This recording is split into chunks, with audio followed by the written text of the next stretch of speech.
국가대표 선수가 되기 위해서 흘린 땀과 눈물, 그리고 올림픽 출전권을 얻기 위해서 흘린 땀과 눈물, 또 경기에서 국민들에게 좋은 모습을 보이기 위해서 흘린 땀과 눈물.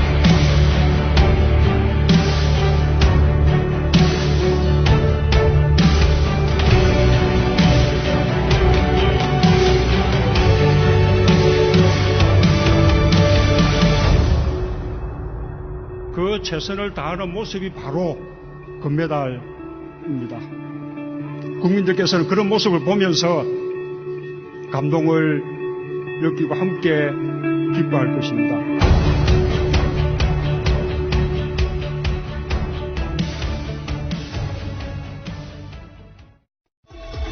꼭 알아야 할 어제의 뉴스.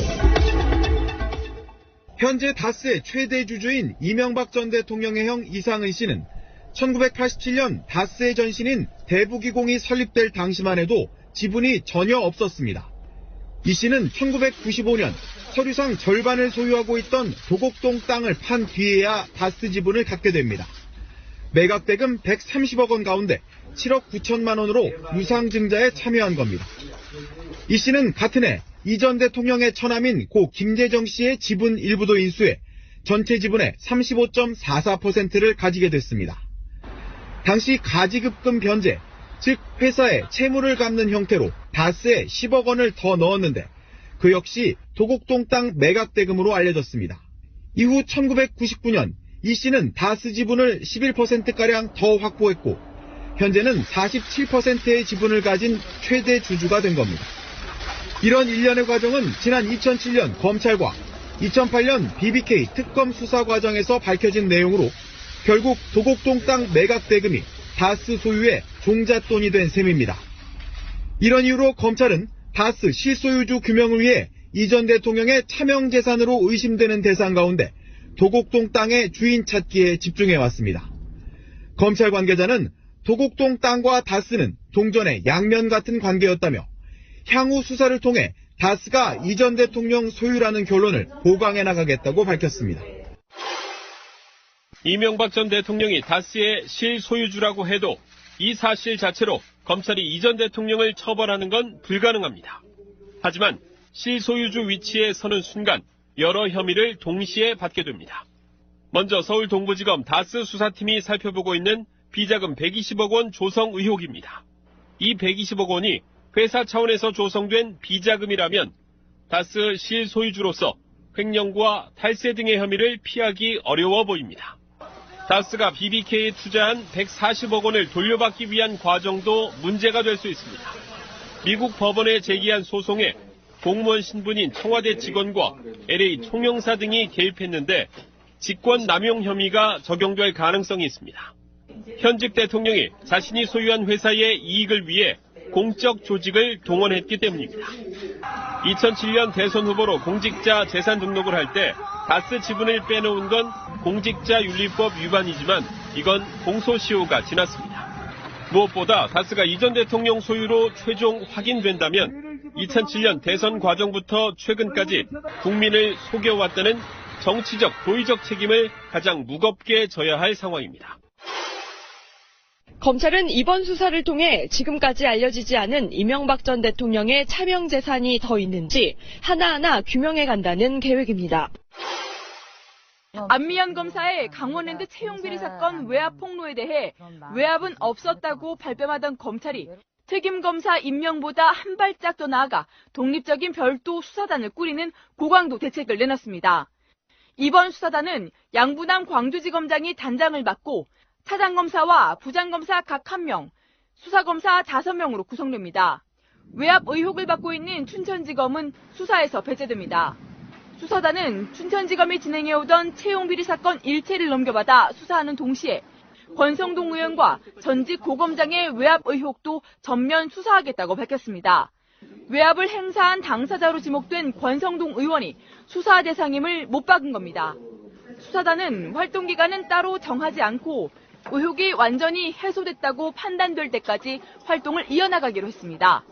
특히 이 과정에서 외압이 개입될 여지를 없애기 위해 수사 내역 등을 검찰총장에게 일절 보고하지 않습니다. 여기에 수사 종결 후 외부위원으로 구성된 수사점검위원회의 검증도 받을 예정입니다. 검찰이 안미현 검사의 폭로 이틀 만에 별도의 수사단 구성이라는 초강수를 내놓으며 시작한 세 번째 강원랜드 수사가 대규모 부정채용의 전모, 그리고 관련 외압과 청탁의 진실을 밝혀낼 수 있을지 주목됩니다. 자, 2부 시작하겠습니다. 2부에서는 일단 이 이야기부터 먼저 할게요. 강원랜드 이 부분. 현직 검사가 폭로를 했어요. 외압을 받았다. 안미연 검사요. 네. 강원랜드 채용 비리 관련해서 외압을 받은 현직 검사의 폭로가 나왔으면은 실제로 지금 당사자께서는 국회 법사위원장 아니십니까? 물러나야 돼요. 권성동과 염동열은 물러나서 수사를 받는 게 맞죠. 그건 이제 본인이 자백하고 어떻게 하라는 건데 자한당 문화에서 그런 일은 좀 기대하기 어려울 것 같아서 빨리 검찰이 수사를 해야죠. 한두 명도 아니고 뭐 한 명이라도 불법이 있고 편법이고 그런데 그것을 막 수십 명 수백 명씩 다 특혜로 그렇게 문재인 정부에 숨어있는 여러 가지 중점 사항들 중에서 채용비리만큼은 뿌리를 뽑겠다고 대통령이 예전에도 이야기를 한 적이 있어요. 근데 워낙에 그게 광범위해가지고 상대적으로 채용 비리는 누군가 혜택을 보면 누군가는 손해를 보는 구조 속에 들어있거든요. 네. 그래서 청년들의 박탈감이 장난 아니었던 바로 그런 부분이기 때문에 가시적인 성과가 좀 나야 됩니다. 이 부분은. 제도로서의 민주주의가 흔들리고 구타는 일은 이제 없습니다. 민주주의가 밥이고 밥이 민주주의가 되어야 합니다. 어떻게 보면 문재인 대통령께서 청년 세대에 줄 수 있는 이게 가장 큰 선물일지 몰라요. 채용비리 없고 진짜 기회가 평등하고 과정이 공정하고 결과가 정의로운 채용 문화를 만드는 게 가장 큰 선물일 수도 있어요. 왜냐하면 지금 청년 일자리를 만들려고 그렇게 노력을 하지만 공공부문 일자리 외에는 민간 일자리는 잘 만들어지기 어려운 상황인 걸 다 알아요. 청년들도. 네, 그렇기 때문에 이런 비리들에 더 강하게 반응하고 반발하고 분노하는 거라고 보거든요.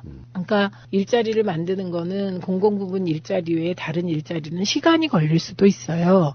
그렇기 때문에 이게 가장 큰 그 비리 청년 채용 비리 근절이 가장 큰 비리 근절일 수 있는데 지금 문제는 권성동 의원이 법사위원장이에요.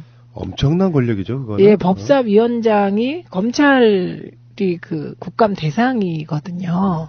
그렇기 때문에 상식적으로 얘기하면 물론 나는 게 맞죠. 그래서 추미애 대표가 권성동 법사위원장 사퇴해라 이렇게 얘기를 했는데 저는 이제 조금 국민께 죄송하다고 느끼는데 이렇게 대표가 법사위원장 사퇴를 얘기하면 당이 뭔가 이렇게 막 움직여요. 쳐줘야죠. 계속해서. 네, 그런데 그냥 이걸로 끝나는 거예요. 그래서 이게 왜 그럴까? 그 문제 이유를 생각해 봤어요, 제가.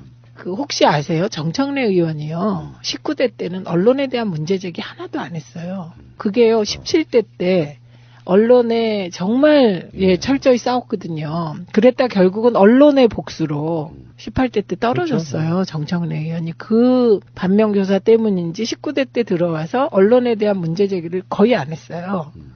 그리고 19대 때 이제 제가 언론에 대한 문제 제기를 했잖아요. 그런데 선거 시기에 MBC의 보복 보도가 몇 번 나갔거든요. 공중파를 타고. 이게 뭔가 열심히 언론을 상대로 싸우고 자유한국당이나 그 과거의 박근혜 정부에게 정말 그 목을 내놓고 열심히 싸운 사람들이 있잖아요.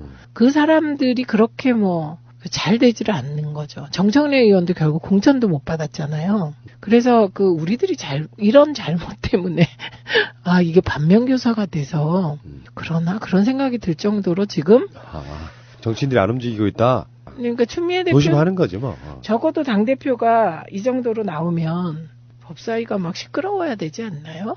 그러니까요. 민주당 의원들 분발하시기 바라고요.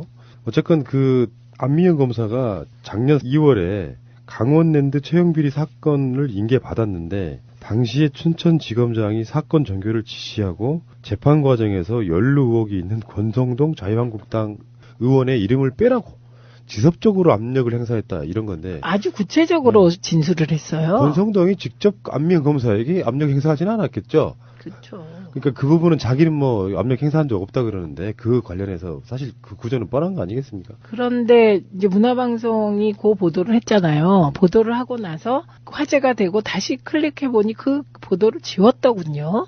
근데 그 지운 이유는 뭘까요? 주장만 갖고 보도하는 게 한두 개인가요? 주장했다는 것 자체가 뉴스인데 사실. 그러니까요. 그 주장의 진위는 언론사가 따질 일이 아니에요. 그 주장을 한 게 사실이면 이렇게 주장했다고 보도하고 그다음에 권성동 의원하고 당시 지검장하고 반론권을 주면 되는 거거든요. 근데 그게 삭제돼서 왜 그랬는지 되게 궁금하더라고요, 저는. 예, 어쨌든 문재인 대통령의 비리 척결 의지에 대한 가시적인 관련자분들의 화답이 좀 있기를 바랍니다. 실제로 우리 삶의 질과도 연관이 되는 문제이기 때문에 그렇습니다. 잠시 후에 다시 올게요. 디소이 위원장이시니까 이런 부분에 관심이 많으실 것 같은데 댓글 알바 매뉴얼로 추정되는 문서가 확산되고 있다. 뭐 이런 보도도 하나 나왔는데 구글 독스 특정 주소에 접속했더니 댓글 아르바이트 매뉴얼로 추정되는 문서를 발견했다. 이게 중앙일보에서 이제 기사를 다뤘는데 그래도 중앙일보는 트윗이나 SNS의 흐름을 보고 있다 이겁니다. 이게 왜 그러냐면 이게요. 어제 밤 한 12시 전후에서 SNS를 뜨겁게 달궜어요. 그래갖고 각 카페, 인터넷 그 큰 카페들에서 이걸 갖고 토론을 막 하더라고요. 그래서 저는 어제 밤에 12시쯤에 요 내용을 보고 이것도 역시 처음에는 요거 올린 트윗이 있었거든요. 그 트윗을 클릭하고 들어가면 요 내용이 나왔어요. 매뉴얼이. 그런데 한 10분 상간으로 다시 들어가니까 삭제했더라고요. 문제되는 걸 인지한 거죠. 그런데 그걸 캡처해 놨던 거예요. 네티즌이. 그래서 그 내용을 보면 이거는 정말 맞습니다. 댓글 알바 매뉴얼이에요. 예, 그래서 뭐 구체적인 지침까지 나와 있는데 첫째는 주로 어떤 뉴스들을 주로 봐라. 그래서 뉴스가 쭉 열거돼요. 그리고 그 밑에 모니터 요원님들 시간 되는 거 체크해 주세요. 그리고 시간을 쫙 놔두면 거기에 체크를 해요. 사람들이. 그 다음에 세 번째는 새벽 2시부터 5시 사이엔 하지 마라. 이런 부분이 있더라고요. 근데 그 새벽 2시에서 5시 하지 마라. 그걸 보면 요 3시간을 제외하라는 건 이땐 기계 돌린다는 뜻일까요? 아니, 그런 것보다 사람들이 많이 안 보는 시간이고 또 아침 되면은 뉴스가 다시 새롭게 올라와서 낭비가 아닐까? 그래서 안 하는 거 아닐까요? 그런가요? 근데요, 되게 새벽 요 시간대에 그 댓글 추천이 막 돼가지고 문제되고 그랬거든요. 그래서 새벽에 누가 일어나서 이 짓을 할까? 그렇게 생각해서 저는 요거를 보고 그런 푸나님처럼 심오한 구조적인 문제보다는 요때는 기계 돌리니까 좀 자라 이런.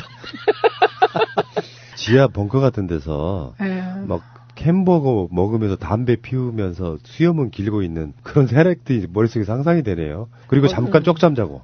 그리고 지금 저는 그렇게 느꼈어요. 새벽 2시에서 5시는 3시간 정도 제외한다. 3시간은 자라. 뭐 이렇게.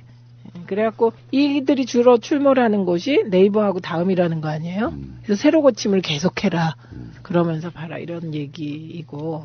근데 여기에 이제 체크하는데 안희정, 김경수, 김상조, 전해철, 양정철, 이재명, 추미애 기사 위주로 체크하라. 최민희. 여기 보니까 다 뭐 대권 후보이거나 뭐 도지사급 체크하라. 요것도 눈에 띄고. 최근 댓글 기조는 악플인데 이명박근혜 근데 이제 여기 이게 이명박근혜라는 표현 때문에 적폐 관련 기사나 문재인 업적 찬양 기사는 작업에서 제외하라.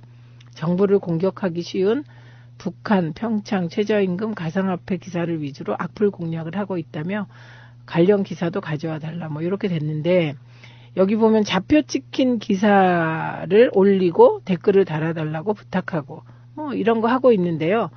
제가 요 이명박근혜 적폐 관련 기사 요거를 보고 역시 댓글 부대도 하다 보면 제가 가짜뉴스 보고요. 가짜뉴스 보다 보면 정말 어느 게 가짜뉴스인지 머리가 헷갈릴 때가 있어요. 너무 많이 보다가 댓글 보면 중독돼서. 그래서 역시 이게 여기서도 우리가 변증법에서 얘기하는 상호 침투의 경향이 나타나는 게 아닌가. 저는 그렇게 봅니다. 여기서 이제 이 사람들은 내가 봤을 때는 이명박근혜라고 표현했다고 해서 이명박근혜 이게 적대적인 사람이라고 생각하지는 않고요. 객관적 작업을 해야 되는 상황이기 때문에 뭐 이런 표현이 들어간 게 아닌가 이런 생각이 들고요. 어쨌든 문제는 문제네요. 근데 실제 정치를 이런 방식으로 이렇게 조작해서 끌어오는 방식은 저는 오래가지는 못한다고 봐요. 당연하죠. 지금 이렇게 이게 발견되고 발각이 되듯이 언젠가는 그 줄기만 찾아 올라가면 이 사람들은 큰 코 다칠 법적인 문제까지도 그런 상황이 될 거라고 보니까 민심 자체를 이렇게 의도적으로 조작하는 것은 범죄행위라는 말씀 하나 더 드려보고 싶어요. 일시적으로 아까도 말씀드렸듯이 그 평창 올림픽 단일팀 관련하여 이게 어떻게 보면 국가적인 공익과 아주 작은 개인의 사익이 충돌하는 거잖아요. 그럴 때 국가적인 공익을 위해서 사익을 희생해라. 이건 안 되고 사익도 가능하면 보장하기 위해서 노력하겠다. 국가가 이렇게 돼야 되잖아요. 의제가. 그런데 이거를 사익을 희생시켰다. 이런 식으로 악의적인 이제 왜곡을 하는 것이죠. 누군가가. 그런데 그게 평소에 벌어지는 게 아니라 문재인 대통령 지지율이 출렁할 때 벌어진다는 거죠. 위기를 타고 들어와서 더 흔든다인데요. 그 푸나님 말씀이 맞다는 거 제가 어제 새벽에 확인했어요. 제가 어제 새벽에 그 이재용 관련 재판 관련 기사들 싹 봤는데 그거는 다 천편일률. 말도 안 되는 판결이에요. 천편일률. 그러니까 이게 좌건 우건 보수건 진보건 뭐 내가 기레기건 아니건 뭐건 다 이재용 판결에 대해서 분노하고 있는 거예요. 국민적으로. 그러니까 그런 거는 댓글 조작의 여지가 없더라고요. 해봤자 소용도 없고. 이건 이쪽에 지방선거용이라고 보면 결국은 그렇잖아요. 정치권이라는 게 선거용인데 문재인 대통령 지지율 끌어내리는 역할만 하고 있고 그게 먹힌다고 생각하니까 천공세. 네. 요 느낌이라고 보시면 될 것 같고요. 네. 뻔히 뭐 답은 나왔네 뭐. 지금부터는 이제 야당 이야기를 잠깐 할 텐데 임시국회 열려가지고 국회에서 이제 이러저런 뭐 연설들을 하잖아요. 하나같이 전부 다 색깔론 뭐 이런 거야. 이현주부터가 이랬습니다. 통일부 장관 북한 대변인이냐 이런 부개념이 아이고 참네. 아 근데 어떻게 속까지 저렇게 완전 저런 분이 민주당에 있었을까? 얼마나 답답했을까? 제 말이요. 다시 말씀드리지만 이현주를 영입한 분 전 책임져야 된다고 생각해요. 뭐 이런 사람이 다 있어요. 아니 지금도 완처수의 워딩으로는 김대중 대통령의 유지와 호남 민심에 받든다 이렇게 얘기하지만 이따가 다시 그런 얘기가 나오겠습니다만 문재인 대통령 지지율 떨어지는 것이라면 뭐든지 하겠다는데 그나마 2, 3%라도 먹히는 게 색깔론이더라. 왜냐면 예전에 박근혜가 이상한 짓 해서 떨어져 나갔던 그 표들 갖고 계시는 분들 중에 문재인 대통령 자랑했던 분들이 실제로 우리나라 사람들한테 존재하는 그 반공 심리라는 건 분명히 있거든요. 네. 확 빠지진 않아도 몇 프로는 출렁할 수 있는 정도의 계속 공격을 하고 있는 거라고 봐요. 네. 다음에 자유한국당의 안상수는 국무총리도 북한 대변인. 평창 올림픽으로 미군이 철수하면 제2의 월남된다. 또 색깔론이고요. 평창 올림픽으로 미군이 왜 철수하죠? 이게 다 비약이거든요. 그래서 우리가 진짜 논리학 공부를 안 시키잖아요. 중고등학교 때. 왜 우리가 고대에서부터 보면 그 제왕의 덕목, 귀족들의 그다음에 교육 보면 다 수사학이 들어가잖아요. 수사학. 논리학을 기초로 한 수사학이 들어가거든요. 근데 우리가 논리를 너무 안 가르친 게 아닌가 싶고요. 그리고 어떻게 이렇게 비논리적인 분들이 어떻게 국회의원인지. 안상수 씨는 인천의 아시안게임으로 빚더미로 앉혀놓고 그리고 국회로 돌아온 케이스인데 얼마 전에도 세월호 사건에 5천억이 투입됐는데 왜 개헌은 뭐 어쩌고저쩌고 이렇게 막말을 했다가 지금 엄청난 비판과 비난을 받으신 분이거든요. 네. 말이 아니에요. 이런 분들은 막 입에서 나오는 게. 나는 이런 사람들이 세비를 받으면서 국회에 있다는 게 저는 치욕스러워요. 부끄럽다는 거죠. 그래서 국회의원 국민소환제 이번에 개헌할 때 꼭 넣어야 되는 게 저는 국회의원 국민소환제고 아까도 말씀드렸지만 이미 권력이 시민들께 넘어갔어요. 그런데 법과 제도와 예산을 움켜쥐고 있을 뿐이죠. 또 전희경은 이렇게 말했습니다. 북한 감독은 왜 김일성 배지를 달고 있냐. 청와대 조사파들 모두 전향한 거 맞냐. 정말 수준 이하죠. 저질이 파기가 싫다 진짜. 그냥 김문수 전 의원한테 물어보죠. 김문수 전 의원한테 이런 거 물어보면 1시간이면 쌈박 정리해서 가르칠 것 같은데 최소한 그런 건 해야죠. 이건 전략적으로 보는 게 맞아요. 저 사람들을 그 상황을 타개할 수 있는 방법이 사실 뾰족하지 않은 가운데 그래도 이게 먹히네 하니까 계속 약점이라고 생각되는 부분을 계속 파고들고 있는 거예요 지금. 그러니까 여기서 이현주 의원은 뭡니까? 이거 보세요. 판을 보시라고. 지금 자유한국당은 지금 지지율이 22%까지 갔다 다시 20% 이하로 떨어지는 추세죠. 지금. 그런데 지금 바당국당이 일부 통합해서 30명 정도의 바국당이 되는 거잖아요. 미래당인데. 그런데 이 미래당이 지금 압박해 오잖아요. 그럼 미래당과 자유한국당은 누가 보수의 주인이 되냐 이거 갖고 싸우는 거예요. 이런 상황이에요. 그런데 지금 자유한국당은 그럴 때 본진을 지켜야 되잖아요. 그럼 그 본진은 뭐가 될까요? 14% 탄핵 반대 세력이겠죠. 거기서 플러스 알파가 되는 거예요. 그러니까 색깔론으로 갈 수밖에 없죠. 왜냐하면 본진을 튼튼하게 해야 되니까. 지금 본진을 향해서 새로운 세력, 바국당이 몰고 오는 거잖아요. 본진을 탈취하기 위해서. 그럴 수밖에 없으니까 색깔론을 그냥 이렇게 어설프게 하는 거예요. 이거는 국민들이 보면 평양 대변인이냐 북한 대변인이냐 그러면 막 너무 심하게 하니까 안 통하는데도 하는 거예요. 목표가 그거기 때문에. 그런데 지금 바국당은 뭐냐고요. 바국당은. 미래당은 최소한 그런 식의 유치한 색깔로는 안 쓰면서 본진이 돼야 되잖아요. 보수의 본진이. 차별화되는 지점이거든요. 그런데 이현주는 지금 자유당이 아니잖아요. 바국당이잖아요. 미래당이라며. 미래당 소속이 색깔론을 펴면 어떻게 됩니까? 과거당이지. 미래당 당명 약식 놓고 지금 싸우고 있더라고요. 젊은 청년 정치 하려는 분들이 네. 무슨 미래? 이렇게 당명을 갖고 근데 선관위에 약칭 등록하러 네. 일과 시간 후에 가서 순서는 의미가 없대는데 그걸로 싸우고 있더라고요. 그러니까 생각해보면 젊은 청년들이 정당을 만들 때 미래당 맞죠. 미래당 부르면 맞는데 네. 이건 뭐 구태 정치를 하는 사람들이 말만 미래당 이건 그러니까 좀 저는 이렇게 봐요. 바국당인데 지금 바당국당 그래서 바국당인데 이 바국당은 정거장 정당이다라고 제가 봐요. 왜냐하면 지금 미래당 그 바국당의 지금이 종착지가 아니에요. 그분들은 민평당하고 연대하고 자바국당이 될 수도 있고 그렇죠. 예, 자바국 연대가 될 수도 있고 그렇기 때문에 저는 정거장의 의미가 강한 정당이다 이렇게 봅니다. 그렇기 때문에 그 주승용 의원 등 세 분이 속으로는 갈등이 있었겠으나 그래도 이 바국당에 들어간 이유라고 봅니다. 정거장이기 때문에 최종 골이라면 그렇죠. 정말 망설였을 거예요. 무소속으로 있었을 거예요. 근데 지금 이 시점에서 그 이야기를 잠깐 해보면은 그런 것 같아요. 그러니까 지금도 눈치 보고 있는 국회의원들이 있다고 하고 몇 사람 있대요. 그 이용호 의원, 송금주 의원, 그 다음에 송기석, 예, 뭐 송기석 이런 세 분이죠. 앞으로는 이건 여론조사가 중요한데 예. 여론조사가 최소한 호남에서만이라도 민평당이 많이 나오면 그건 움직일 거라고 생각이 드는데 이게 예. 또 민주당 지지율과도 연관이 있어요. 네. 그런 여러 가지 복잡한 구조가 있어가지고 이 앞으로 민평당은 당의 컨셉을 완전히 그 안철수와 유승민은 반 문재인 연대인데 반 안철수 유승민 연대로 가면 성공해요. 제가 봤을 땐 그래요. 자, 그렇다 치고 철저하게 네. 친호남하란 말이죠. 민평당이 역사에 유례없는 상황을 남겼다고 하더라고요. 특정 지역구 국회의원들로 만든 역사상 첫 정당이래요.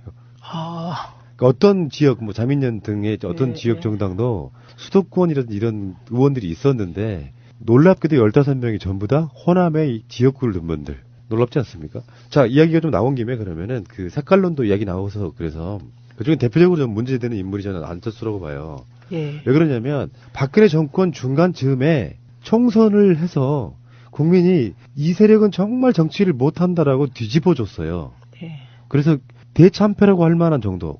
언론과 여론조사 기관들은 뭐 180석을 가네, 200석을 넘네 이런 소리를 하고 있을 때 갑자기 총선의 결과는 박근혜 정권의 참패였거든요. 네. 그 민심은 호남이든 어디든 모든 곳에서 안철수 바람이 불었다 이런 거라기보다는 반 박근혜의 정서가 국민을 지배했다고 보는데 네. 굳이 나누자면 이제 보수와 진보가 이렇게 갈리면서 진보 진영의 사람들의 표가 엄청 많이 나온 거라고 보는데 그 사이에 2년이 지나는 과정에서 안철수의 변신이 계속 시작되는 거잖아요. 네. 대선을 거치면서 그때 저 머릿속에 굉장히 그 각인되어 있는 부분이 있었어요. 정동영 씨의 그 무소속으로 있으면서 복당을 할 것이냐 말 것이냐 하는 부분에 문재인 당시 대표가 후보죠. 찾아가서 도와달라 이렇게 말하고 막 이런 여러 가지 부분들이 있었잖아요. 네. 총선 전에. 네.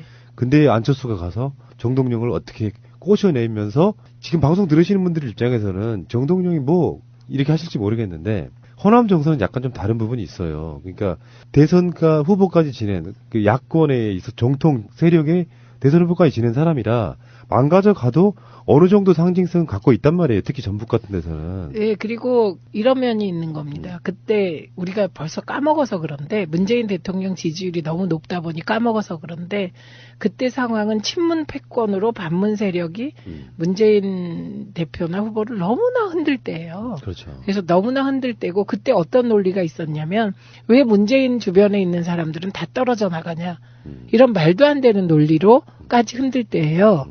그래서 이제 정동영 전 의원을 그때 만나게 된 것은 정동영 전 의원이라도 손을 잡으면 그 말도 안 되는 논리, 문재인 주변에 있는 사람들이 왜 다 떨어져 나가냐, 그 논리를 방어할 수 있으면서 동시에 전북에서 일정한 메시지가 되기 때문에 이제 문재인 문대비 정동영 전 의원도 만나고 그랬던 거죠. 근데 그때 정동영 의원의 태도가 저는 불쾌했습니다.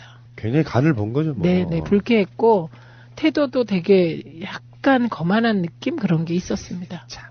그래서 결국에는 안철수가 정동영을 낚아채가면서 네. 사실은 호남의 국민의당 바람에 어떤 기폭제가 좀 된 네, 부분이 있는데. 네. 뭐 천정배 의원도 마찬가지입니다. 천정배 의원이 민주당에서 김종인 전 대표하고 같이 공동대표를 하는 것으로 보도도 났었죠. 그런데 무슨 일이 있었는지 천정배 의원도 안철수하고 손을 잡고. 근데 지금 오늘 하려는 이야기 핵심은 네. 그때 안철수가 정동영 의원을 꼬실 때 개성공단 부활. 네, 개성공단 부활. 그게 개성공단 폐쇄한 지 얼마 안 된 상황이기도 했고요. 네, 네. 그래서 뭐 한반도 평화 합의문 같은 걸 작성했다고 할 정도인데 네. 결국에는 안철수는 그 약속을 어긴 거죠. 지키지 않고 네. 거기에 실망한 부분도 있을 거다. 그리고 지금 안철수는 계속 보수화 돼가고 있잖아요. 색깔론 제기하면 사실 네. 홍준표랑 다를 게 별로 없는 상태까지 와버렸는데 네. 지금 올림픽 같은 경우도 이게 나라가 잘 되는 목적이 아니고 지방선거가 잘 되는 목적이다 보니 어떻게든지 스크래치를 내야 되는 그 과정에 정말 역겨울 정도의 색깔 공세들을 하고 있거든요. 네.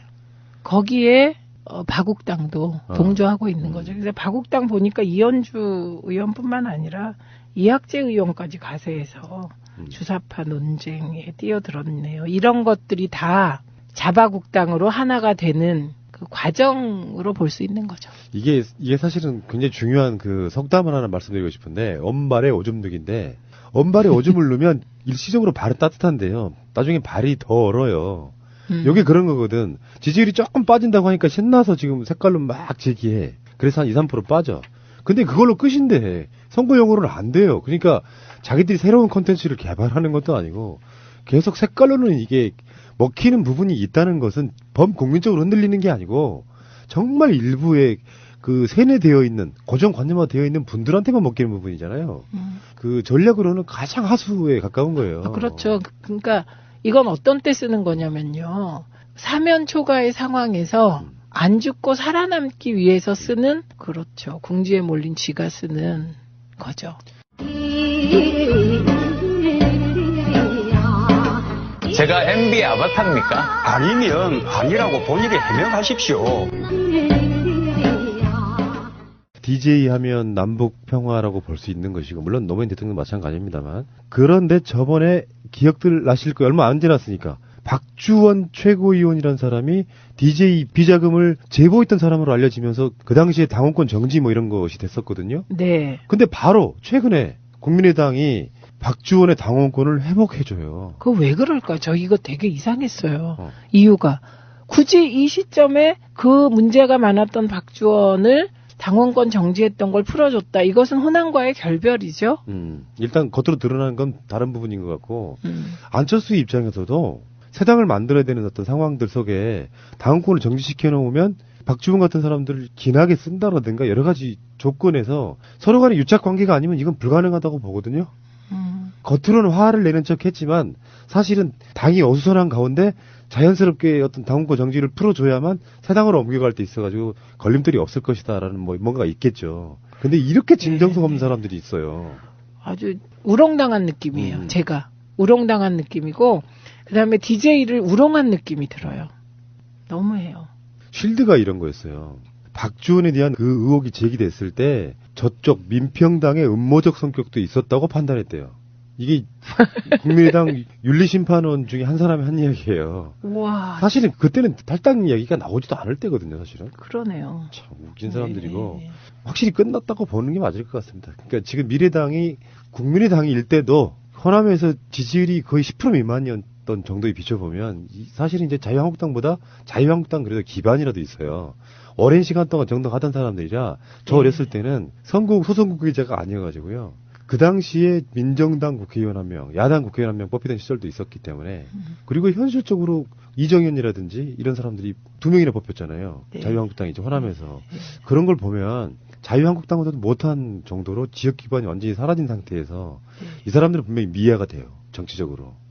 TK도 마찬가지고 수도권도 마찬가지고 결국에는 자기들끼리 이렇게 저렇게 하다가 결국엔 깨진 다 이렇게 볼 수밖에 없죠. 그러니까 보수는 이런 행태를 싫어합니다. 왔다 갔다 하는 행태. 보수는 더 완고하거든요. 그러니까 지금 우리가 계속 얘기해 왔듯이 안철수 대표의 의도는 지금 안철수 대표를 지지하던 무당파도 안철수를 지지하지 않고 지난 총선 때 지지했던 호남 세력도 안철수에 대한 지지를 거두었어요. 그럼 정치인이라는 건 지지 기반이 있어야 맞아요. 정치를 하는 거잖아요. 그럼 이제 남은 거는 보수층밖에 없는 거잖아요. 그 지역이 아니라도 세대라도 자기 기반이 있어야 되는데 그쵸. 다 붕괴됐다는 거죠. 네. 그리고 이념과 가치 지향도 뭔지를 모르겠잖아요, 이분이. 그러다 보니까 지금 이제 보수를 기반으로 하기 위해서 이 바당하고 통합을 하는 거예요. 처음에 중도 통합이라고 했다. 요새 누가 중도 통합이란 말을 써요? 그 말도 안 써요. 이제 보수 통합이라는 말만 좀 더 남았어요. 정확히는 보수 야합이라고 하는데 그렇죠. 야합이란 말이 사실 좀 무서운 거거든요. 굉장히 그쵸. 모욕적인 얘기잖아요. 그쵸. 네. 그래서 이정희 실장님, 네. 야합이 뭐예요? 모를 것 같아요. 야합이요? 네. 그런 말 많이 쓰잖아요. 야합. 그럼요. 야합이라는 말을 지금 모를 것 같아요. 아마도 모를 네. 네, 몰라서 저런 해맑은 표정일 것 같아요. 공자가 야합에 의해서 태어난 거예요. 그래갖고 방송 들으시는 분들이 의원님하고 저는 알아요. 댓글로 달아주시기 바랍니다. 방송으로 이야기하기 좀 힘들어요. 네. 그래서 이제 보수층을 지지 기반으로 하기 위해서 가는 거잖아요. 근데 보수는 지난 대선 때 일부가 안철수의 손을 들었어요. 근데 안철수가 좋아서가 아니고요.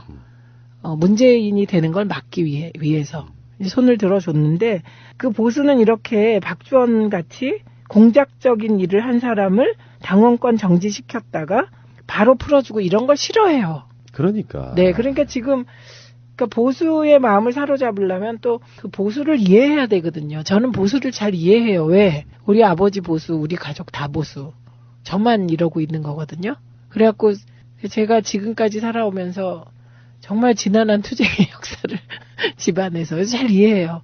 그래서 왔다 갔다 하고 이런 걸 싫어해요. 그래서 이런 전략으로는 그 꿈꿀지도 모르는 보수의 맹주가 되는 건 참으로 어렵다. 그리고 이 박주원이라는 분이 뭐길래 이런 무리수를 둘까? 그러니까 푸나님이 얘기한 혹시 뭔가 있지 않나 관계가 이런. 있겠죠. 뭔지 모르지만. 그러니까 보통은 당대표가 화를 내면서 어떤 상황을 저지른 사람에 대해서 이렇게 쳐내면 정치권에 얼씬거리지 않는다거나 뭐 등등 여러 가지 방법으로 이렇게 정리가 되는데요. 이 뭐 한 몇 달 지나지도 않았죠. 한 두세 달 지나지도 않아서 1년 정지된 사람을 바로 당원권 정지를 풀어준다는 것은 그리고 이 사람의 워딩을 보면요. 앞으로 미래당을 위해서 열심히 일하겠다. 결국 안철수하고의 유착이 굉장히 심하게 있는 사람이라고 저는 보는 거고요. 네. 민평당의 초대 당대표로 조배수 의원이 추대가 됐고요. 네. 원내대표는 장병환인데 이 시점에서 제가 이걸 왜 의제로 갖고 왔냐면 네. 의원님께 여쭤보려고. 네. 딱 우리가 그냥 보통 일반인이고 본 적도 없는 사람이지만 조배수 의원 같은 경우는 그러니까 예전에 민주 세력이었지만 오랜 시간 동안 정치를 하기도 했고 이미지가 뭐랄까 이렇게 신선하거나 스마트하지가 않아요. 근데 새롭게 정당을 만들었고 이렇게 나왔을 때는 더 유명한 사람이 한다거나 더 신선한 피가 한다거나 이런 것도 아니고 조배수 의원은 주는 느낌이 신상과는 좀 상당히 뭐 약간 구태스러운 느낌이 있지 않습니까? 솔직히 제 느낌만 그런데. 근데 그거 보면서 느끼는 게 왜 저런 분이 저당의 대표를 그것도 추대돼서 하지? 이유가 뭐라고 생각하세요? 경론을 벌였다는 거잖아요. 젊고 새로운 초선을 내세워야 된다. 이런 사람들이 있었다는 건데 근데 조배수 의원이 경력으로 보면 경력이 되게 쟁쟁한 분이에요. 이분이 아마 정치권 최초로 여성 검사 출신 의원이었을걸요? 그 야당 쪽, 그러니까 민주당 쪽, 과거의 야당에는 검사 출신의 여성 의원이 없었어요. 그럴 때 검사 출신 의원이었고요. 그다음에 지금 사선 의원이죠, 이분이. 사선. 네, 그러니까 무게감도 있고. 그다음에 여성 변호사의 회장도 했던 사람이에요. 나름 인맥 같은 게 있는 분이에요. 네, 인맥과 경력이 짱짱한. 그런데 인맥과 경력이 짱짱하다는 건 뒤집어서 보면 신선하지 않다. 예, 이런 느낌을 줄 수 있는 거죠. 그 초선의 김경진 의원도 당대표 후보로 거론이 됐다고 하니까 고민을 한 부분이 있는 것 같은데 최근에 정치는요 뭔가 좀 호감이 가야 되는데 호감은 안 가더라 솔직히. 근데 그렇다고 당해요. 박지원 의원이 대표를 할 수는 없잖아요. 이 민평당을 추동해온 분은 박지원 대표, 정동영 의원, 박지원 의원, 그 다음에 천정배 의원 이런 분으로 봐야 되는데 지금 그분들을 대표로 내세울 수 있겠어요? 그래서 고르다 보니까 정대철 상임고문, 김경진 의원, 조배수 의원 뭐 이 정도였다는 네. 이런 이야기도 있고요. 어쨌든 그러다 치고 뭐 잘하면야 그냥 겉으로 보이는 이미지가 뭐가 중요한지 하겠습니까만 이제라도 좀 정신을 차리셔가지고 도대체 무엇이 좋은지 요걸 좀 생각 좀 하고 정치를 했으면 좋겠다. 네, 나라가 잘 되는 쪽으로 예, 정치를 했으면 좋겠고 장병환 의원은 이분을 원내대표로 한 거는 뭐 민주당과의 협상을 고려한 것으로 보입니다. 이분은 다들 아시다시피 뭐 센 말을 한다거나 이렇게 척을 지거나 그런 분이 아니고요. 그리고 참여정부에서 기획예산처 장관 했고 뭐 그랬기 때문에 이게 아무래도 친문과 가깝죠. 얘기가 될 수 있는 분이죠. 그래서 원내대표로 하지 않았을까 싶습니다. 그리고 무엇보다 무난한 분이에요. 그러니까 뭐 지역 정서 자극한다 또 얘기 나올 수 있겠지만 사실 미래당의 미래는 우리가 농담으로 미래업당 이렇게 얘기할 정도로 돌파구가 안 보여요. 자기들끼리 뭉치긴 했는데 기반도 없고 세대적 기반도 없고 지지 세력도 없는 가운데 어떻게 버틸지 궁금하고 그나마 정치적 어떤 이익적 측면에서는 민평당의 선택을 훨씬 더 잘한 부분이 있다고 보고 진짜로 묵묵하게 개혁 뒷받침해주는 세력이 된다면 언젠가는 또 알아줄 날이 있겠죠 국민들이. 중요한 건요. 정치인 몇 명의 생각이 아니에요. 그 정치인을 국회로 보내준 국민들이 무슨 생각을 하느냐를 읽어야 되는 거고요. 지금 그분들이 다 호남 지역구를 가진 분들이잖아요. 그 호남 나를 뽑아준 유권자들이 원하는 대로 하는 게 맞죠. 그러니까 내가 선지자라서 정치인이 어떤 정치인이 나는 선지자야. 그래서 난 미래를 보고 모든 정보를 다 분석했어. 나는 정말 이제 내가 하는 게 옳아. 이럴 정도의 그 근자감 그런 정치를 하고 있는 게 지금 바국당 연합으로 간 분들 아닐까요? 그런데 그렇지 않고 내가 지금 혼란스럽고 길이 안 보이고 그럴 때는 당연히 지역구 유권자들의 뜻에 따르는 게 맞죠. 그럼요. 지금 지역구 호남 유권자들께서는 문재인 정부가 성공하고 한반도가 평화롭길 바라세요. 그렇죠. 예, 그 흐름에 같이 가는 게 지금은 저는 정의라고 생각해요. 근데 지금 미래당, 민주평화당 보다 더 깝깝한 게 사실은 제1야당인 자유한국당이라고 봐요. 왜냐면 홍준표 대표님이 그게 일시적으로 내가 만약에 무슨 어떤 모임이다 보세요. 우리 의원님도 있고 이정희 시장도 있고 저도 있고 많은 모임이 있는데 내가 회장이 되고 싶어. 네. 그래서 최민희 의원이 가장 유력한 후보인데 내가 막 공격을 해. 공격까지는 할 수 있어요. 낙마도 시킬 수 있어. 그런데 문제는 내가 컨텐츠가 없거나 인격적이 안 되거나 뭐 능력이 없으면 내가 회장 못하는 거거든요. 지금 홍준표의 센스는 이런 거예요. 유해에게 물귀신 작전으로 발목 하나 잡혀 있는 상태. 원했건 하지 않았건 MBN 관련한 부분이 터져 나왔고요.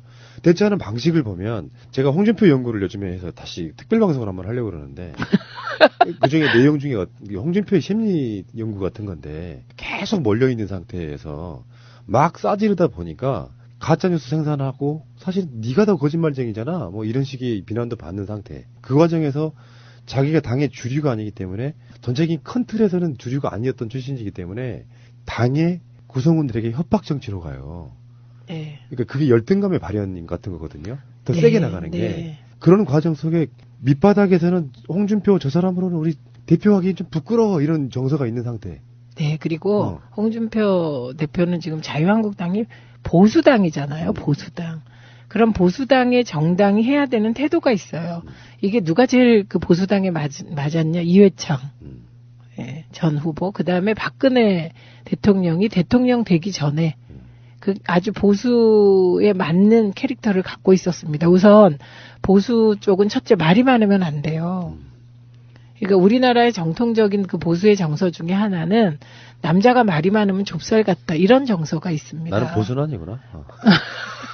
그래서 말 많은 걸 싫어하고 이 프레임으로 노무현 대통령을 얼마나 공격했습니까 보수 언론들이. 예, 그게 하나 있고 그 다음에 두 번째는 촐락 맞으면 안 돼요. 그리고 그런데 최근에 저는 홍준표 대표가 진짜 실수했다고 생각하는 게 구정 전에 화재가 더 날 거다 이 말 있잖아요. 아유. 이게 우리나라 사람들은 말이 시댄다. 그래서 이 말을 그렇게 막 하는 거 정말 싫어하거든요. 그러니까 보수가 싫어하는 행동은 지금 다 하고 계시고 있다고 보면 돼요. 이 보수란 제가 어렸을 때부터 우리 보수적인 엄마 아버지한테 수없이 들어왔던 얘기들이 있거든요. 그 얘기들을 반대로만 하고 있다고 보면 돼요. 예, 그래서 일단 언어의 문제, 그 다음에 두 번째 또 있어요. 태도나 표정이 당대표답지 않아요. 그러니까 요즘 사람들은 겉으로 들어오는 이미지가 굉장히 중요해요. 아까 조배숙도 네, 마찬가지지만 네. 비호감인데다가 지금 우리가 안철수의 그 국민의당 사당화도 이야기를 매번 비판하고 있지만요. 반대로 홍준표는 더 심해요. 그 당원 당규 개정하는 문제라든지 그걸 비공개 최고위원회에서 한대요. 그 당협위원장을 자기가 셀프로 내리꽂는 문제라든지 자기 측근도 대구에 내려가는 문제라든지 왜냐면은 한석이 중요한 시대가 이제 되는 상황이 오면 결국에는 TK 쪽에 누가 노른자에 가져가느냐에 싸움밖에 안 날 거라고 저는 보는 상황에서 설선수범하는 스타일이 아니라 자기 이익은 다 챙기며 원내 대책비 가져다가 부인한테 주는 스타일이잖아요. 누구도 이 사람을 존경하려 할 수가 없는데 궁여지책으로 대선 후보가 됐고 로또 당첨된 거죠 사실은. 깜도 안 되던 사람이 박근혜 파면 구국면에서 그렇게 나왔으니까 그러면서 점점점 대표 후보까지 올라갔는데 사실은 자유한국당 입장에서 봐도 그냥 안중에도 없던 아웃 오브 안중인 사람이 그 자리에 올라가서 전횡을 저지르고 있으니 내부적인 힘이 안 만들어지는 거거든요. 야, 니들 해서 나한테 충성해라고 계속 해봐야 그게 자발적 충성이 아닌 충성이 만들어집니까? 그러니까 꼬투리만 보이면 홍준표는 내부적으로 끌려 내려올 수밖에 없는 스타일이에요. 지금 홍준표 대표가 지방선거 지나도 홍준표는 건재하다 이런 말씀을 하셨잖아요. 그 얘기를 한 이유는 지방선거만 지나봐라. 이런 당내 분위기가 있다는 거에 반증이겠죠. 그러니까 자격지심 나와서 계속 이야기하는 거예요. 네, 더 세게. 일종의 협박 같은 거죠. 네. 그런데 어떤 측면에서 보면 이게 야당이 저런 식으로 해주시니까 어떤 때는 이제 막 걱정이 되다가도 참 이렇게 저 혼자 그 안도의 한숨을 내쉴 때도 있습니다. 고맙죠, 뭐. 나 왜 이렇게 크게 웃지? 고맙죠. 누군가가 스마트한 놈이 나타나가지고 우리는 막 댓글 방어하기 힘들고 평창 올림픽 막 하기 힘들 때 스마트한 놈이 나타나가지고 정말 스마트하게 해주면 얼마나 무섭겠어요. 그런 사람 뭐 세상에 존재하는지 모르겠지만 나 같은 사람이 자유한국당에 대표로 어떻게 막 돼가지고 일사천리로 막 개혁하면서 우리 당은 앞으로 색깔론 제기하지 않겠습니다. 그리고 진짜 안 하고 그 다음에 평창 평화올림픽이 성공하기를 바라겠습니다. 그렇지. 문재인 대통령에게 적극 협조하겠습니다. 그런데 정책들 있잖아요. 뭐 최저임금이라든지 뭐 그런 정책들을 가지고 암호화폐라든지 이걸 가지고 파고들어요. 그렇지. 그러면 푸나님은 사형이에요. 그러니까 그런 생각을 못하는 게 문제인 거고 2, 3%의 지지율은 떨어뜨릴 수 있으나 본인들의 지지율이 안 올라가는 이 난관을 어떻게 해결할 거냐. 그러니까, 우리가 그것까지 뭐. 그러니까요. 고맙지 뭐. 고마워요, 홍준표 씨. 그리고 유해심 더 고맙고요. 나 미치겠네. 그래서 문재인 대통령 지지율은 저는 이렇게 봐요. 60% 이상, 70% 달리다가 80% 달리다가 떨어질 때마다 좀 가은지 콩당콩당해지는데 정상적인 지지율은요 50% 안짝에 오르락 내리락 하면서 어떤 정책에 대해서 국민의 평가를 받는 것이 정상적인 거예요. 그러니까 그게 지금 한 60%를 기준선으로 보면 될 것 같아요. 왜냐하면 지금은 이제 아무래도 보수 쪽에서 약간 여론조사 응답을 덜 하기 때문에 그 기준이 60% 정도인 것 같고 근데 워낙 문재인 대통령이 진정성 있게 하세요. 그러니까 아무리 흔들어도 통하지 않는 게 그 지점이에요. 근데 이제 이 부분은 아마 다음에 다시 합의해볼 이야기인데 네. 지방선거는 분명히 우리 생각보다는 어려울 거라고 생각이 들거든요. 생각보다는. 그러니까 그게 투표율 때문에 그래요. 투표율이 문제도 있고 샤이하시는 분들이 여론조사는 대답을 하지 않아도 나와서 또 찍는 분들이 있고요. 그러니까 투표율. 그래서 제가 몇 주 전에 제안했던 게 네. 지방선거 투표율 올리기. 네. 이 운동 우리가 다시 이제 나서서 해야 되고. 네. 그것 때문에 사실은 국민투표 안 하려고 하는 부분도 있잖아요. 저쪽 사람들이. 안 하려는 부분이 아니고 저는 뭐 개헌하고 같이 지방선거 하면 지방선거 투표율이 60% 갈 거라고 봅니다. 그러니까 60% 투표율 가면 그게 무슨 뜻이겠어요. 30, 40대, 20대까지 쏟아져 나온다는 뜻이거든요. 그렇기 때문에 개헌을 반대한다고 봐요. 그러니까 지방선거 투표율이 50%, 한 55%만 돼줘도 진짜 땡큐죠.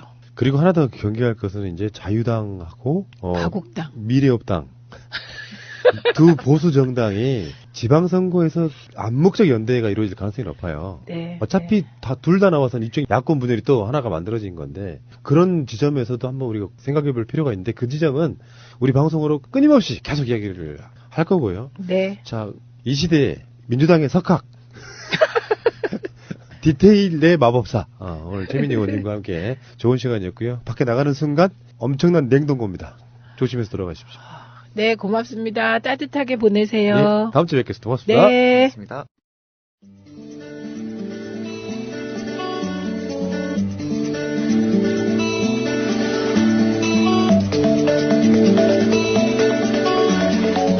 자, 김미리 시간이 돌아왔습니다.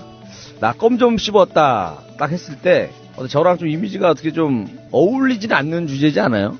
딱 어울려. 예? 딱 어울려요? 근데 그동안 들었던 이리 씨 이야기는 네. 너무 바르게 살아가지고. 바르게 살았어요. 네. 뭐 이게 뭐 특별한 게 없어요. 제가 최고로 악행한 게 껌 씹다가 이걸 남의 머리에다 붙인 거. 알죠? 학교 다닐 때 그거 많이 하잖아요. 껌 씹다가 막 머리에다가 붙여서 머리 자르고 뭐 땜통 생기기도 하고.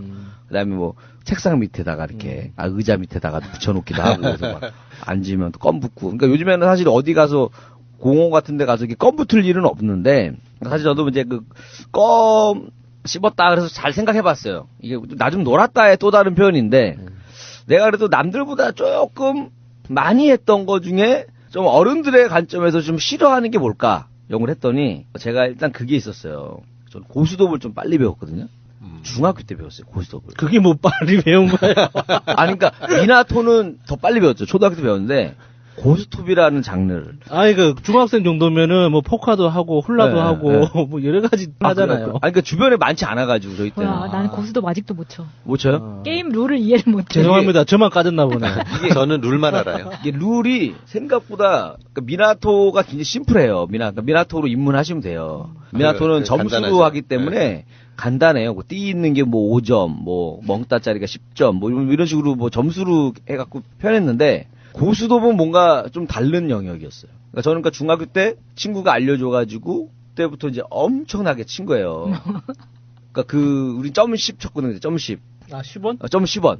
점 10원 갖고 치는데 중학교 때 이제 친구네 어머님이 이제 일 가시면은 딱 오시기 전까지 칠 수 있는 거예요.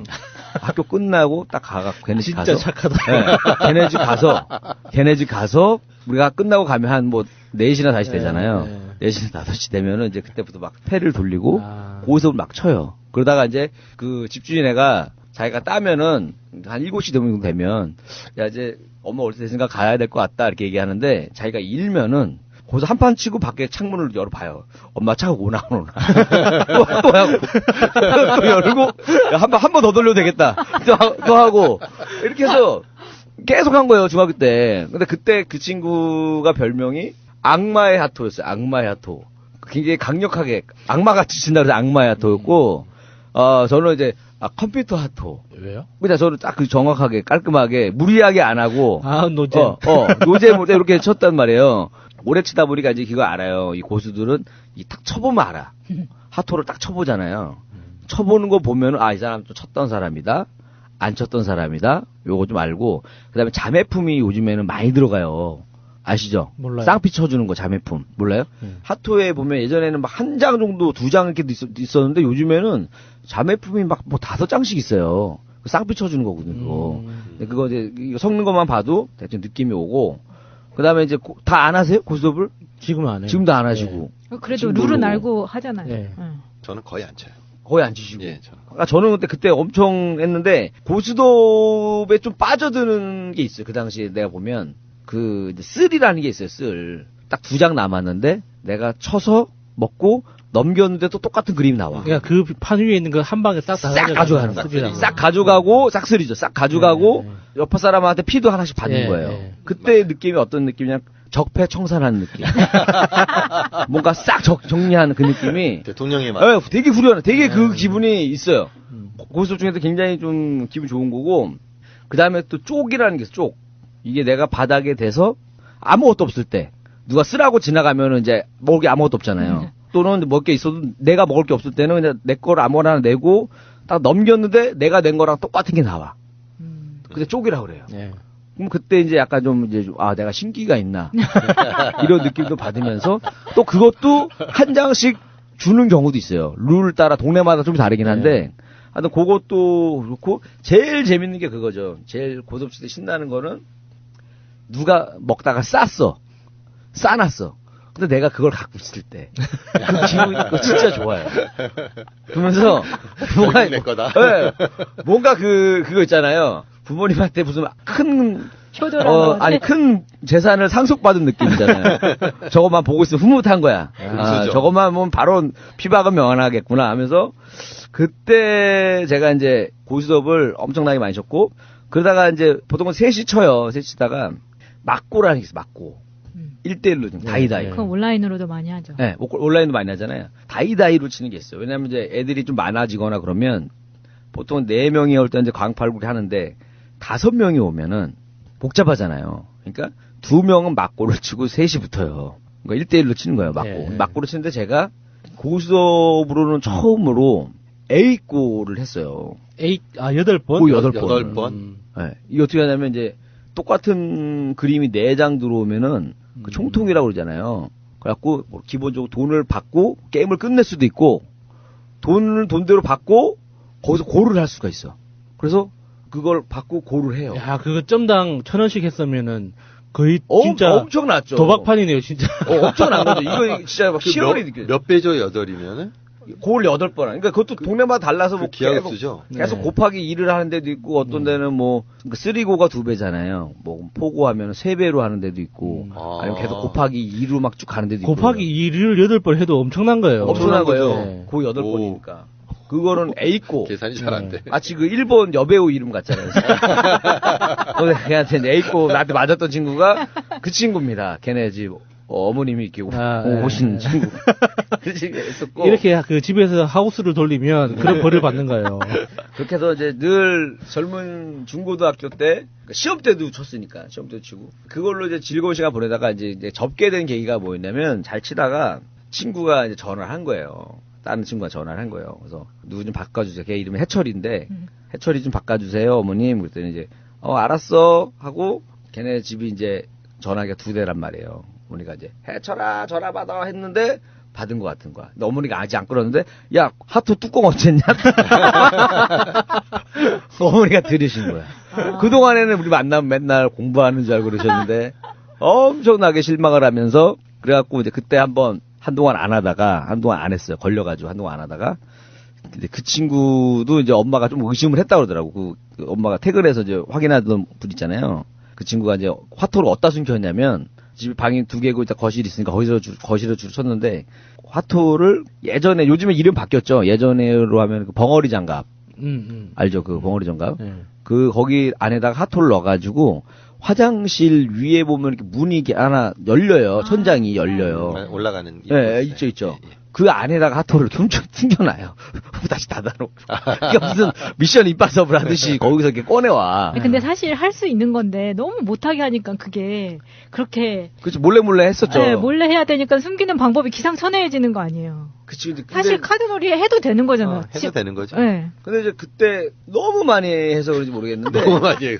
너무 많이, 지나치게 많이 했어요. 아니, 그때는, 그러니까 어른들이 너무 심하게 하기 때문에, 어른들이 자기만큼 할 거라고 보고 이렇게 나쁘게 보는 거잖아요. 그렇죠. 너무 시간을 많이 쏟으니까 그건 안 좋죠. 그래서 그러면 그 시간에 화투 안 친다고 그 시간에 공부하는 게 절대 아니에요. 또 다른 뻘짓을 하게 되거든요. 그렇죠. 차라리 그나마 다행인 거는 나는 그래. 그 점십으로 해가지고 그때 그 친구가 나 운동화도 사주고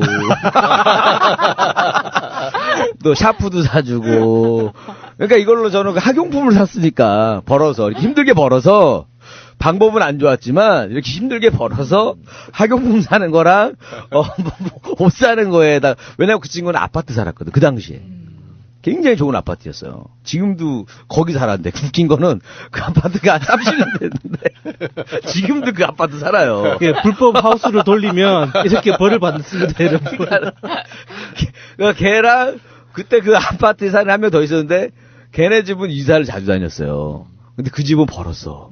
이사를 자주 다니니까 여기서 좀 팔고 또 절로 가고 팔고 또 절로 가고 하다 보니까 나중에는 더 좋은 아파트를 사면서 저 아래쪽으로 내려갔는데 걔네 집은 계속 거기만 사는 거예요. 근데 지금은 저 주차할 데가 없어가지고 난리더라고. 어쨌든 고스톱으로 저는 제가 유일하게 껌을 씹었던 거가 이제 고스톱이었어. 고스톱. 좀 싱겁죠? 술 같은 것도 한 번도 거의 안 먹었으니까. 오로지 이제 도박에 좀 많이 빠졌던 것 같았고. 그걸 도박이라고 하기는 그냥 친구들끼리 카드 놀이한 걸 가지고. 옛날 바둑알로 한 거하고 똑같은 거. 아니 근데 이게 좋은 게 있더라고. 내가 가봐보니까 저는 요즘에는 하기 싫거든요. 고스톱 치고 이런 거 재미가 없어요. 그때 너무 지겹게 하니까. 예. 근데 나는 나중에 이제 연애는 아직 그렇게 지겹게 안 해봤거든요. 이게 언제 불이 붙을지 모릅니다. 이거는 무섭다. 늦게 되면 아직 불붙질. 잠재되어 있는 화산입니다. 이거 언제 폭발할지 몰라요. 늦게 불 붙으면 몸 상해요. 그러니까 지금 언제 터질지 모르기 때문에 지금 뭐든지 좀 안 좋은 거는 빨리 어렸을 때 하고 끊고 뭐 담배도 빨리 배웠다 빨리 끊고 나 이게 더 좋은 것 같거든요. 딱 그게 제 케이스죠. 예, 네, 이거 좋은 거예요. 차라리. 제 순서 때 말씀드릴게요. 네.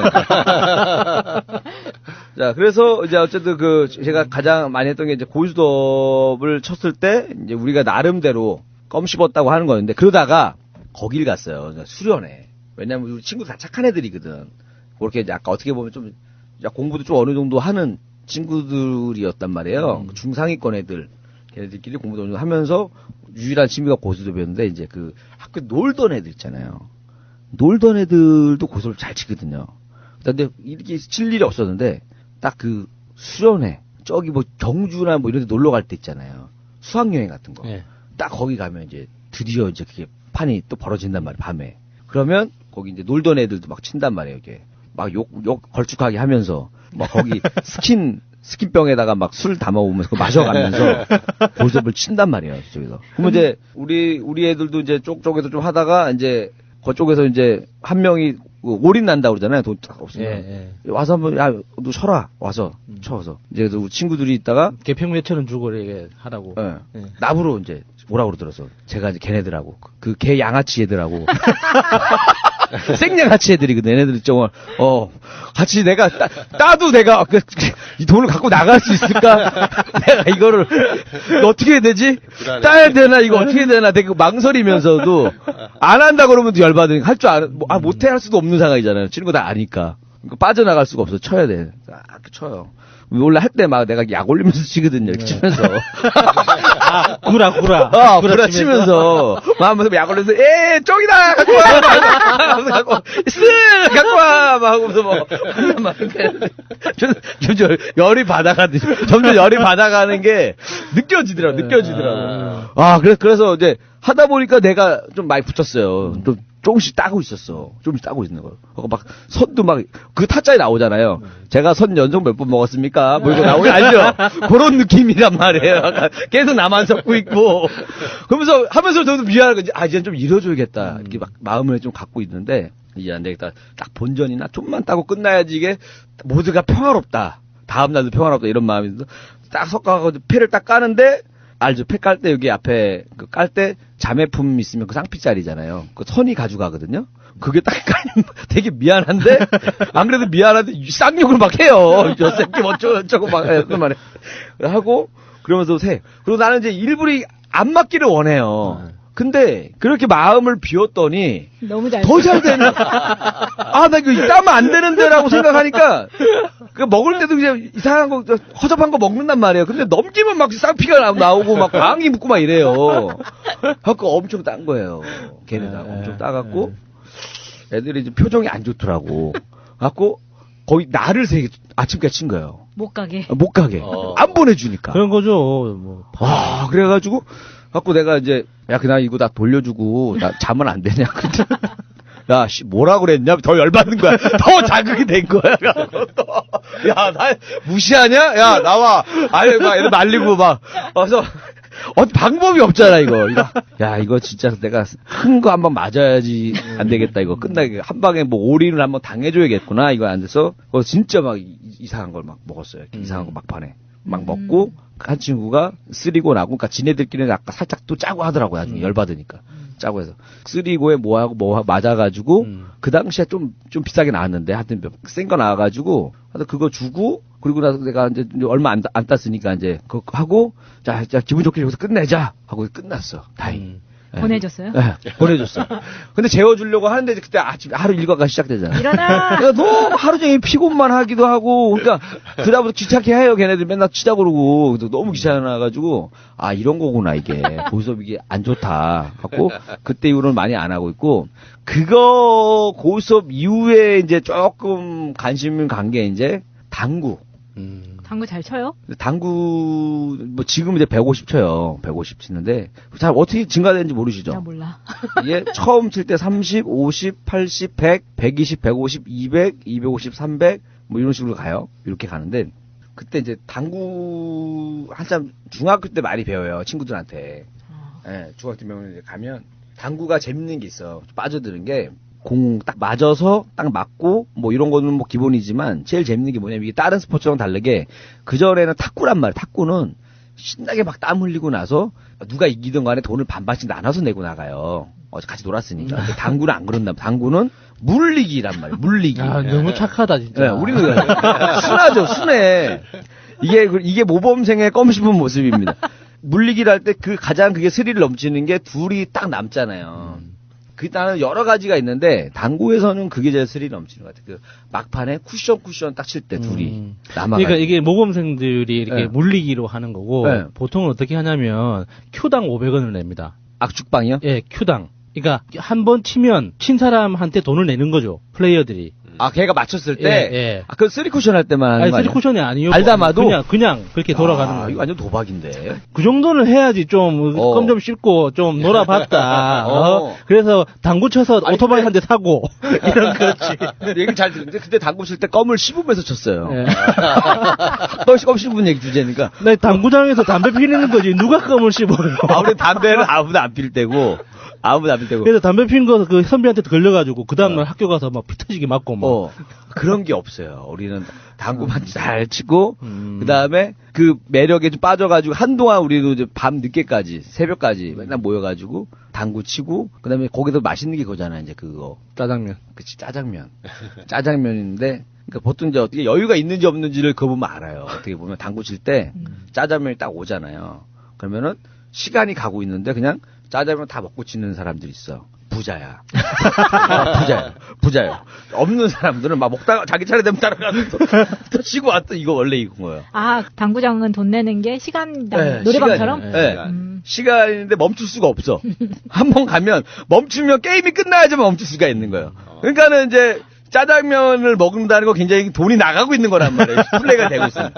그러니까 이제 좀 여유가 없는 사람들은 먹어가면서 자기 타이밍 봐서 이제 가서 치고 있는 사람은 무슨 그냥 편하게 짜장면 한 5분 정도 딱 그냥 가라 시간은 가라 하면서 편하게 먹고. 그 당구장에서 짜장면을 시켜 먹을 정도면 그 사장이 알아서 빼줘요. 그 시간이요? 예. 우리는 안 그러던데. 근데 당구장 몇 번 따라가 봤는데 아니 짜장면 불어 터지니까 먹고 쳐 저는 맨날 이랬거든요. 근데 제가 이해를 못했었네요. 이해가 좀 되시죠? 민감해요. 근데 생각해보면 그 당구비가 그 비싼 돈이 아니에요. 그러니까 10분에 가격이 10분에 300원, 뭐 요즘은 10분에 5, 600원 이렇게 하잖아요. 아니요. 지금 10분에 뭐 1,500원, 2,000원 그러죠, 지금은. 그러니까 그렇게 해도 1시간 한다고 해서. 뭐 12,000원. 예, 뭐 그렇게 12,000원. 엄청난 돈이 아니잖아요. 노래방도 1시간 10,000원인데. 근데 1시간에 잘 안 끝나더라고. 그렇죠. 보통 막 2-3 게임 하니까. 그렇죠. 팀 게임 하면은 또 이렇게 물릴 때 되면 이게 3-4만 원씩 나가요. 그렇죠. 거기다가 어떤 사람은 뭐 짜장면에다가 뭐 여러 가지 시키고 술 시키고 담배도 다 포함을 해서 난 담배도 그때 안 필 때였는데 담배까지 포함을 해가지고 목돈이 돼요. 그 재미에 치는 거죠. 그래서 근데 우리 있던 애들 순해서 뭐 한번 큰 거 물리고 나면은 뭐 은퇴한다고 진짜 그랬어요. 그래서 은퇴해가지고 뭐 한 두세 달 동안 안 보이다가 다시 나타난 애들도 있고. 그러니까 저도 이제 학교 다닐 때 제가 이제 놓은 거는 요 정도였는데 이제 제 짝은 좀 많이 놀던 애였어. 걔는 내 짝은 그러면 짝은 맨날 와갖고 수업 시간 자요 이렇게. 그러면 선생님이 자기 쳐다보면 깨워달라고 그러고 자. 그럼 밤 물어보면은 이제 밤새 어디가 노는 거야. 중학교 때도 어디가 놀고 오토바이 타고 뭐 이런 친구 이런 짝이었으니까 그 친구를 보면서 이제 얘기는 많이 들었죠.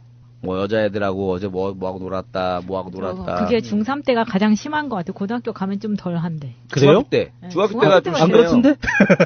중3 때부터 쭉 심하신 분. 원래 태어나면서부터 생후 6개월부터 심했고, 야수님은 생후 6개월부터 심했고, 그러니까 저 같은 경우가 사실은 좀 아기 때는 안 그랬는데 좀 철이 빨리 들어서 그래. 어렸을 때는 아기 때는 초등학교 때 들어가기 전에는 엄청 났었죠. 그때는. 그러니까 나는 초등학교 때 어떤 친구는 나랑 놀고 싶어가지고 나를 내가 자기는 안 놀아준다고 나를 자기네 집 연탄광에다 가둬놨어요.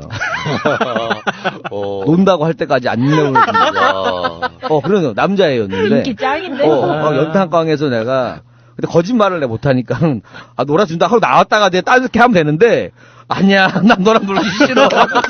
연탄강에서 2시간을 넘게 계속 갇혀가지고. 갇힐만해. 갇힐만해. 융통성이 없어가지고, 그 당시만 해도.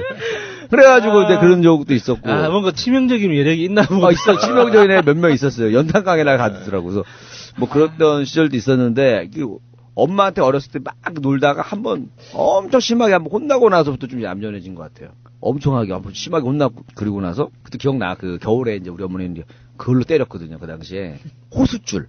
옛날에 많이 봤지만 이제 겨울 되면 이제 그쵸 찬물에 진짜 막 머리 감고 막 이러고 또 다 학교 다니고 그랬잖아요. 근데 그 어머니는 호수줄로 때리는데 겨울이 되면 그 진짜 아파요. 호수줄이 얼어. 가서 뭐 잘못했으면 가서 호수줄 가져와. 호수줄을 갖고 가서 이제 어머니가 막 때리면서 평상시에는 한 20몇 대를 때리는데 그날은 한 5대 정도 때리고서는 막 멈추시더라고요. 그래서 이게 아프니까 빨리 그냥 어머니가 5대만 때렸나 보다 했더니 알고 봤더니 어머니가 자기도 모르게 그 얘기가 나온 거예요. 때리면서 손 시려. 엄마가 손 시려가지고 5대로 끝났었는데 하여튼 어렸을 때 이렇게 많이 맞아가지고 그때 내가 엄마 좀만 덜 맞았었으면 철이 안 들어서 정말 더 개막나리처럼 원래 약간 개그맨은 철이 들면 안 되거든요. 철이 너무 빨리 들어서 그런 것 같아. 자, 이게 제 소박한 껌 씹었던 시절의 얘기였습니다.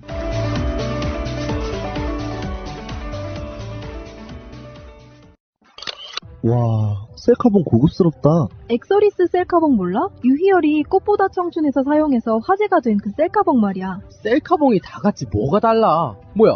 이거 비주얼부터 다르잖아. 싸구려 셀카봉이 아니네? 어디 싸구려랑 비교하지 마. 예술의 나라 프랑스가 만든 최고급 셀카봉이야. 난 스마트폰 말고 디카도 되는 셀카봉 있었으면 좋겠어. 엑서리스는 3kg DSLR까지 가능하단 말이야. 오. 그리고 어떤 크기의 핸드폰도 셀카 촬영이 가능하다고. 근데 이거 어디서 사는 거냐? 액션스튜디오.co.kr 또는 포털에서 엑서리스를 검색해봐. 홈페이지에서만 특가 판매 중이야. 이거 방송 준비 안 하지? 그런데 엑서리스가 뭐냐? 셀카 마니아라면 누구나 갖고 싶은 셀카봉. 럭셔리하네요. 엑서리스 홈페이지로 오시면 50% 이상 할인된 가격으로 구입하실 수 있습니다. 수 있습니다. 수 있습니다. 수 있습니다. 수 있습니다. 수 있습니다. 수 있습니다. 수 있습니다.